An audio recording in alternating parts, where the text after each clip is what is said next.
Alright guys, welcome back to Thrive in Recovery. I hope this has been a good journey for you so far. I hope you gained some invaluable tools that are enhancing your experience of life and enhancing your recovery, your relationships with yourself and your loved ones, and your higher power. And this is the second to last video in this chapter of Thrive in Recovery, and then your journey doesn't end there. But what we're going to do today is create a spiritual routine, and I will do this with you. And this is something that we're going to bring into our life, and it's something that will grow and evolve as we grow and evolve, and it will nurture your spiritual connection to this life. So let's create a spiritual routine. So grab your journal and just hold on to it for a minute. We're going to go over a few things, and then we'll get into designing our routine. So let me make my camera a little bit smaller. Spiritual practices are for letting go of ego and connecting to your higher power. That is, they are for letting go of your identity with your person, with your personality, with who you think you are, with all your beliefs, all your ideas, all your opinions about life and yourself. Letting go of that and instead connecting and just being with your source of creation, your higher power, whatever that looks like for you. In fact, ego, in recovery, the term ego stands for edging God out, meaning the more you're in your ego, the less you're in connection with your higher power, unless you're united with your higher power.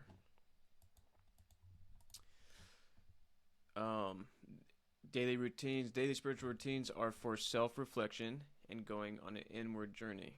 It's about turning inward and being with the source of creation that's inside of you.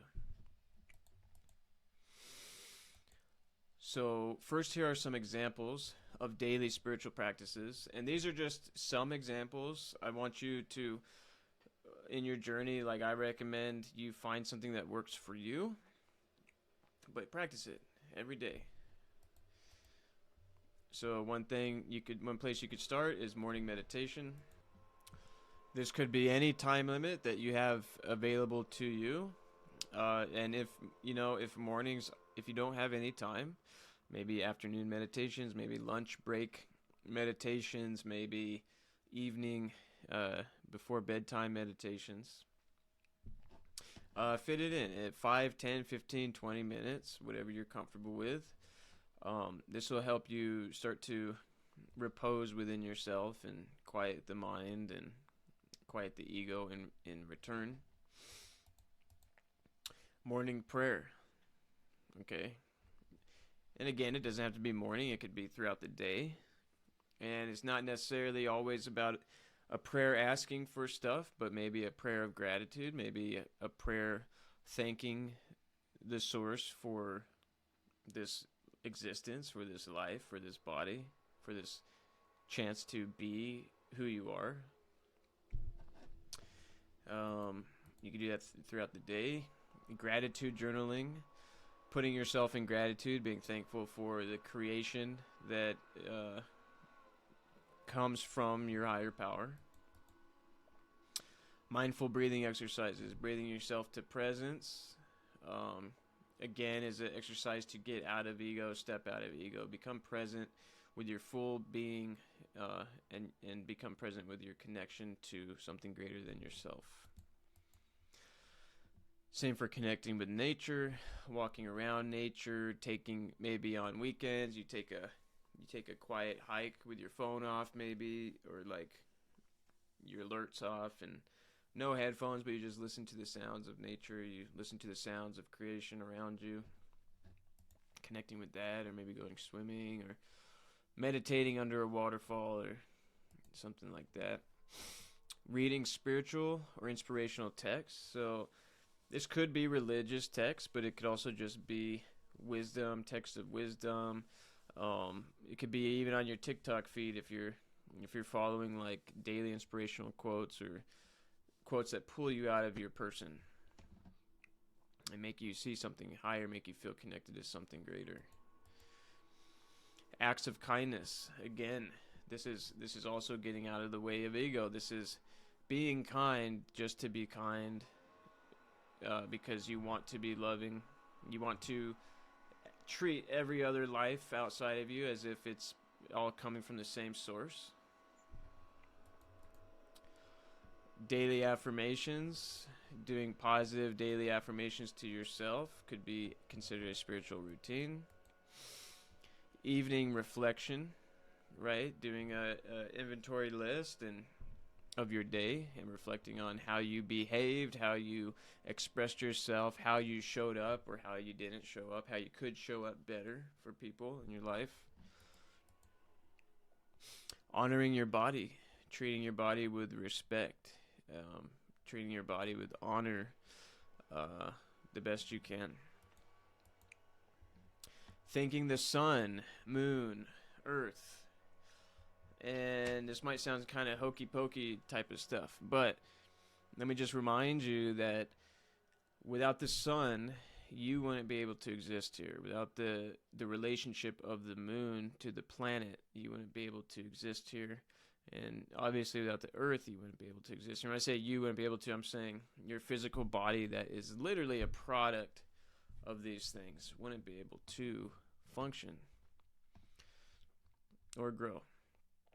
So thank these things. They're responsible for your experience here.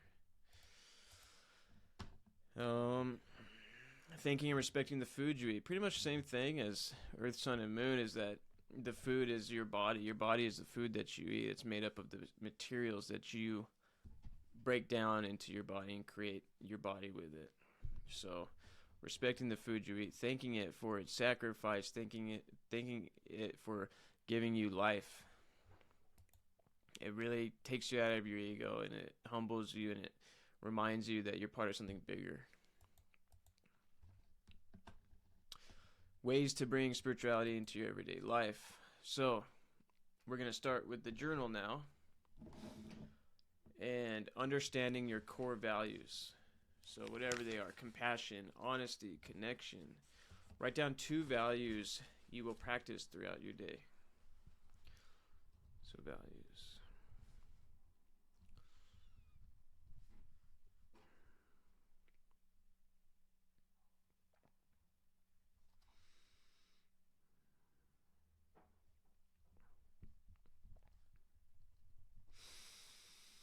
So for me, I put love and empathy. I want to just be a loving person these days. I want to also let other people know that I understand, that I'm doing my best to understand how they feel and where they're coming from with no judgment. So for me, living by love and empathy is a powerful way to live. You know, write down 2 core values you'll practice. So just put values. At the very top of the page, put spiritual routine. And then below that, write values. And then next to values, write your 2 values that you want to start practicing daily. And it doesn't mean you're going to be perfect at it all the time, but the more you practice, the better you get. So after you've written down your values that you're going to focus on as your spiritual routine, as your daily spiritual routine, then below that, write down spiritual practice. Spiritual practice. So that could be meditation, that could be prayer, that could be journaling, spending time in nature, gratitude list, being kind to others. Just pick one practice that you're excited about doing every day to nurture your spiritual connection. For me, for the last 2 years, I've been doing a yoga/meditation that I learned from a guy named Sadhguru. It's called Shambhavi Mahamudra, and it's what sets the tone for my day and really puts me in a calm, chilled out mood and kind of out of myself. So meditation's good, yoga's good, prayer, journaling, nature. And then let me see here. Okay, so we wrote down what we want to practice. And if you want to be specific, if you want to be specific with your time, maybe set aside some time. Like if it's meditation, I'm going to select morning meditation. Put a realistic time. So 15 minutes. Right? So if it's prayer, maybe you spend 5 minutes, 10 minutes in prayer. If it's journaling, 5 to 20 minutes. And then put down the time of day you wish to practice this. And then maybe if it's spending time in nature, but you can't really get there during the week, then maybe you could get there on the weekends. Maybe you could do a walk, a Saturday hour-long nature walk, and a Sunday nature meditation or something. So yeah, write down your time. Have fun with this. Just maybe there's something that you've always wanted to do and you just haven't found the time to do it or put yourself in the mindset to do it. Now's the time to do it. So if there's anything that you've wanted to do that's a spiritual practice, put it down. Put your time limit next to it. Do you want it to be every day, every other day?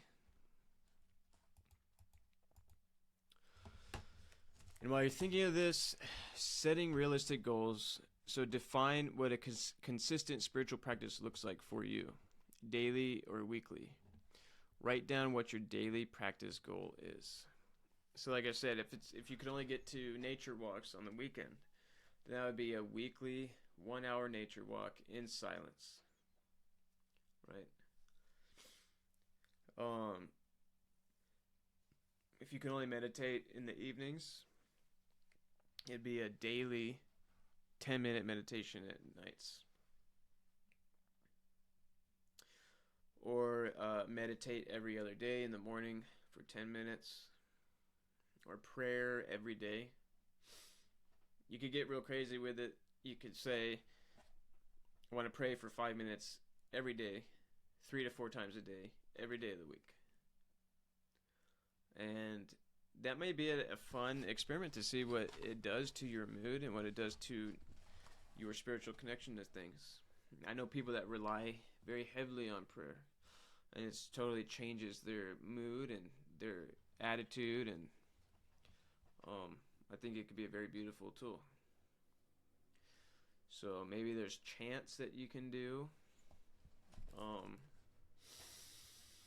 But yeah, you could either be, what's realistic for you? A 21-minute yoga practice every morning is only realistic for me because I'm working from home, right? And even though I did have a few jobs within the last 2 years, I did have a job where I did get up early and I still did my practice in the morning. So, but I know people who just don't have the time in their routine to do something like that. So I would just recommend doing a lunch meditation, 10-minute meditation, or maybe you could do your practice just 3 times out of the week, finding days that work better for you.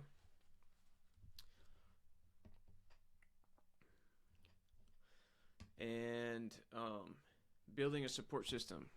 So below your spiritual practice with your time and days of the week. So mine is morning meditation, 15 minutes every day in the mornings. Right? So that's what I want to get into. So now building a support system. So below that, write support system. Support system with the colons. So identify friends, mentors, or support groups that encourage your spiritual growth. So write down any person or group that can support your spiritual growth. So mine would be my girlfriend.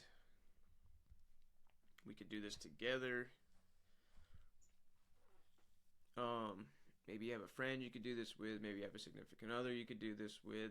Maybe you have a family member you could do this with. Um, and then support groups. So, do you know any support groups that can encourage your spiritual growth? Um, Maybe an online community. You could find people maybe in our community. You could find people who have the same spiritual interests as you, and could start like a weekly, you know, Zoom meditation or something like that. I know that in the community, I want to start doing weekly meditations, group meditations. Is something I'd like to get going if I could get this going, getting off the ground. And you know, there's some groups, like you could say NA is a spiritual group to some degree. Not everybody there everyone's where they're at, right? But NA could be a thing, AA could be a thing, and on any of the A's. I would even say, you know, your church is a thing. Like if you have people who share the same religious views as you, they'll support you. And if you also practice spiritual things, like if you guys pray, then there'll be someone who supports your spiritual routine. So just make sure you're surrounded with people who are gratitude, not people who say one thing and do another, but people who also walk the walk.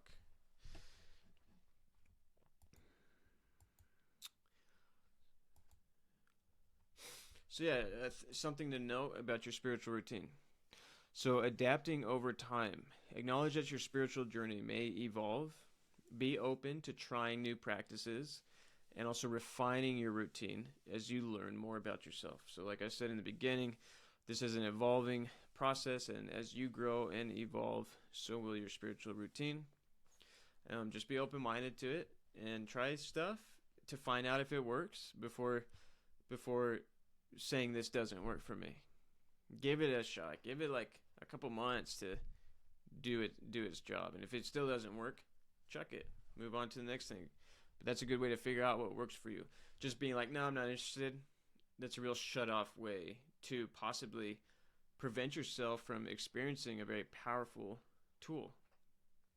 So just be open-minded. Try new stuff. See if it works. If it doesn't work, check it out. Move on to the next thing.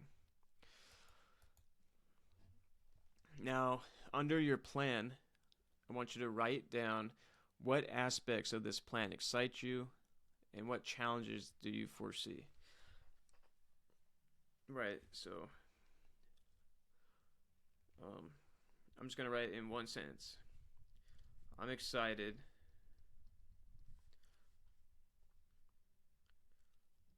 for the time to go inward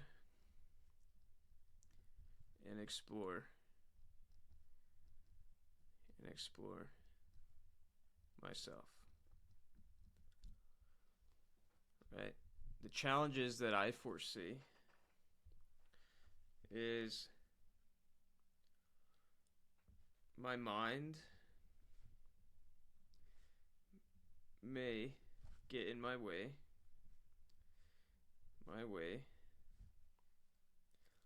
and tell me I shouldn't do it. I don't need to do it. Need to do it. Right. And that's one that all of us could experience, right? The mind, our old thinking gets in the way. It says, you, up to this point in your life, you never really needed a spiritual practice. You don't need to meditate all the time. You don't need to pray all the time. You don't need to be grateful all the time. But I think if you're like me, you recognize what that type of thinking has done to your life and where that type of thinking has gotten you. And you're pretty much done and fed up with anything the mind has to tell you anymore. And that's why we're doing this program, because we want to grow, we want to change, we want to hear something different, we want to be part of a story that we love, that we like. So if your mind gets in the way, hopefully you revert back to the tools we learned in the mind mastery module about reframing and overloading your mind with positive affirmations and lofty affirmations and just rewriting your story as hard as you can. So that's basically it. It's a simple little plan. Let me make sure that's everything. Yeah. So it's a simple plan. This is something you should do for the next 2 to 3 months. Of course, if you've gone through this course already, and if you were doing everything that was in this course, you're already practicing reframing your mind to have it serve you. You're practicing harboring positive emotions by doing gratitude and forgiveness and letting go. You're already living your life with values, right? So you're already doing like a huge part of this spiritual routine. Also, if you're taking care of your physical health, if you started a new exercise routine and you're starting new eating habits and you're starting to learn what foods are good for you and what foods aren't good for you, you're taking on a lot. And these are all things that I did in the beginning of my recovery, and I still do throughout my recovery, but I didn't do it overnight. These are all things that slowly became part of my routine over a 3-year period. And so take your time with this stuff.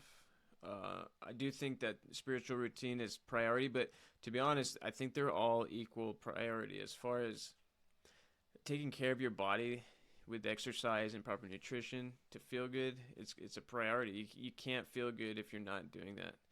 And, harboring positive emotions and also being able to manage and respond consciously to triggers is a big piece too. It prevents you from creating any more problems in your life, from overreacting and being nasty and being mean and being regretful. And also with the mind, like your biggest obstacle through this whole challenge is your mind. Your biggest obstacle through your entire growth is battling the mind that doubts everything, the mind that doesn't want to do anything, the mind that wants to be safe with what it knows to be familiar, and sometimes those things aren't even good for us. So all of this is equal stuff, and I hope that you start being able to use all these tools in your life over time in a way where you're balanced and you're able to it becomes second nature. So take this spiritual routine up. Hopefully it's simple and it's something that you could do and start adapting the best you can, right? Don't beat yourself up for falling short. Just know that it's a learning opportunity. You could try again the next day. So as always, celebrate yourself throughout this process. It is important. You're taking the time to invest in yourself, and because of that, you will see the positive changes in your life, and so will the loved ones in your life. And remember, as always, to take your time. This is not a race. This is a lifelong journey. And congratulations on your journey. Hope you stay with our community and continue your personal growth.